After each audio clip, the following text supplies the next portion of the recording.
Esse corte é um oferecimento de Manos Motobike, empresa especializada em peças novas e usadas e consertos de motos e bicicletas, tudo isso em um só lugar, com um precinho que cabe no seu bolso. Manos Motobike, onde a qualidade faz a diferença. Venha conferir! Como é ter um ouvido absoluto? Que, na minha opinião, é uma ferramenta que eu acho que todos os músicos gostariam de ter, né? Porque, com certeza, facilitaria ou facilita, assim, muito o trabalho do músico.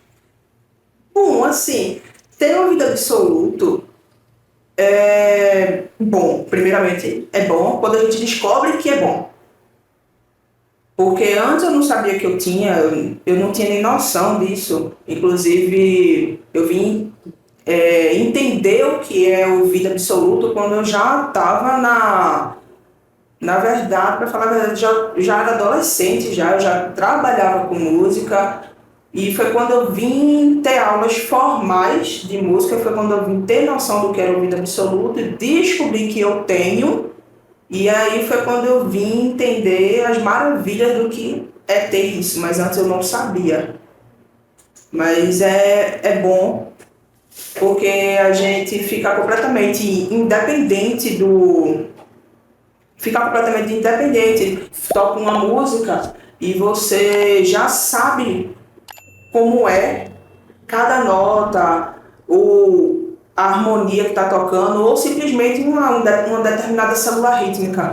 Isso com certeza facilita muito mesmo, né? Agora sim, o ouvido absoluto você descobriu quando tinha, pelo que eu entendi, já era adolescente, já estava trabalhando com música. Isso. Quando foi que você percebeu e como foi que você percebeu que tinha esse ouvido absoluto? Então, quando eu estudava música no Instituto de Cegos, Antônio Pessoa de Queiroz, que fica lá nas Graças, aqui no Recife, lá o professor de lá, ele passando num dos conteúdos de ensino da música, falou-se sobre o ouvido absoluto e o ouvido relativo, onde o ouvido relativo é a pessoa que tem que ter uma referência precisa e daí ela consegue lembrar de toda uma estrutura harmônica ou de um acorde na referência do instrumento que ele toca ou do que ele canta.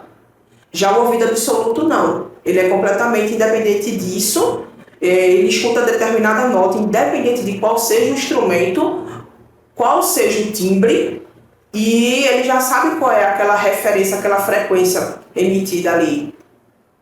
E aí, quando eu tinha por volta de 15 para 16 anos, foi quando a gente teve essa aula e eu vim entender e busquei mais, procurei saber mais sobre isso e fui entendendo que o que eu já sabia, o que eu já vivia, aquilo ali se chamava ouvido absoluto, porque muitas pessoas diziam que eu tocava, menina, tu aprende muito rápido.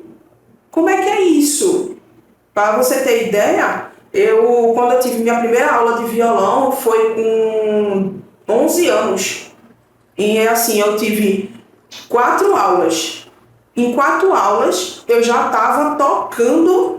Eu estava tocando, para não dizer que não falei, das Flores, de Geraldo Vandré, e estava tocando Como é Grande Meu Amor por Você, de Roberto Carlos.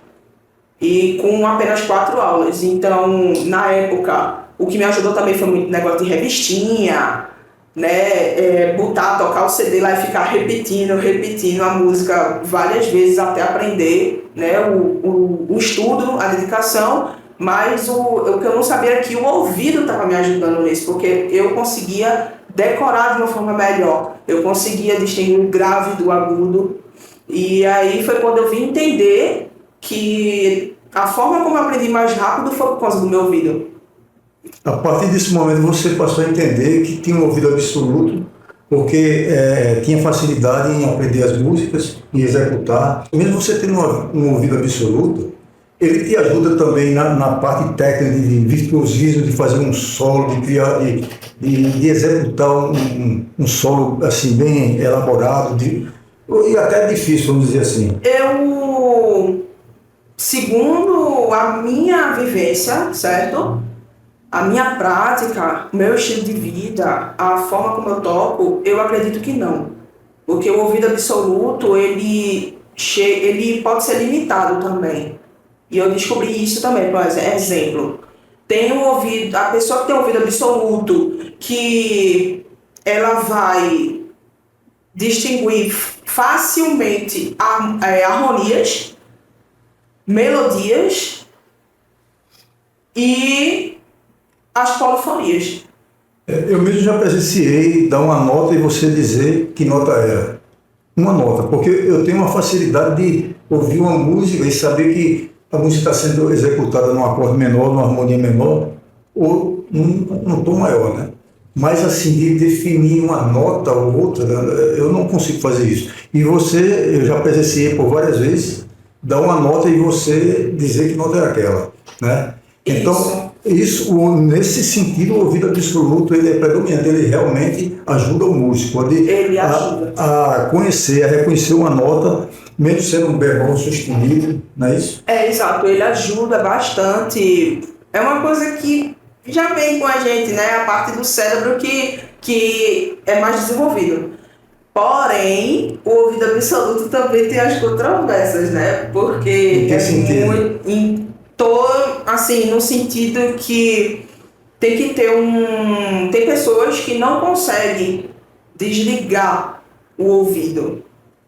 O ouvido propriamente dito, assim, de você parar, isso que você está falando, eu só contando você, isso que você está falando é muito interessante, porque eu há muito tempo, né, desde que eu comecei a trabalhar com produção musical, que eu não consigo, Cíntia, ouvir uma música pelo simples prazer de ouvir. Eu só escuto uma música prestando atenção aos arranjos, aos timbres, aos detalhes, né? O que foi executado ali naquela melodia. Eu imagino a pessoa que tem ouvido absoluto, ouvindo uma música. Como é que é isso? Então, justamente essa parte que eu ia falar. Quando a gente está ali escutando como é que eu posso dizer? Os sons, né, os ruídos, né, diários. Aí a gente vai para um show, né, e vai escutar vários shows. Vou dar só um exemplo. Você vai para o Classic Hall, um São João da Capital. Exemplo, são várias bandas, são várias pessoas cantando timbres diferentes, músicas diferentes, gêneros diferentes. E aí você percebe que uma pessoa desafinou. Pra gente que tem ouvido absoluto, a gente consegue perceber isso fácil. Porém, tem pessoas que têm o ouvido absoluto que não consegue se desligar dessa parte de eu vou para ali pro show só para curtir. Ela não consegue, porque ela não consegue desligar o ouvido dela. Então, é uma coisa, eu tô aqui conversando com você e de repente alguém tá cantando, tem um som de uma música que tá tocando no meio da rua e lá no som alguém desafina. Eu vou parar de prestar atenção na sua conversa e vou perceber o que tá acontecendo na desafinação. E isso me incomoda. Que não é o meu caso, Cíntia, não é o caso de Cíntia. Eu aprendi com o tempo desligar o lado do cérebro que consegue perceber essas coisas.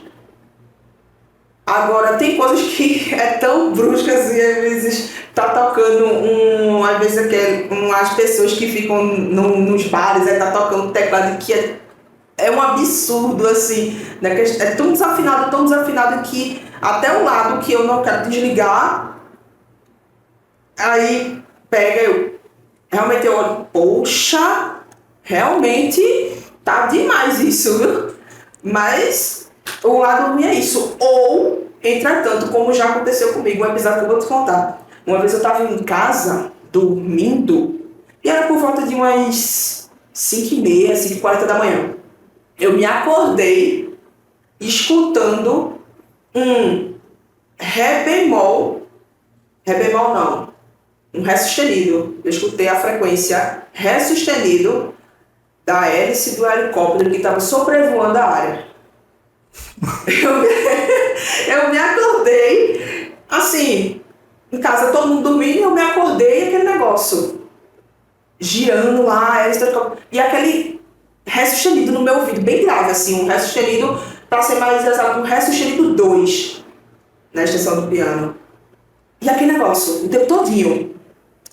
Aí eu só consegui voltar a dormir quando o helicóptero foi embora. Você acabou de assistir a um corte do Pode Tudo Demais podcast. Se gostou do nosso conteúdo, curta, comentem, compartilhe. E se ainda não for inscrito no nosso canal, inscreva-se, pois assim você vai nos dar uma puta moral para que o algoritmo da plataforma possa entregar para mais pessoas os nossos conteúdos. Valeu aí, um grande beijo no coração.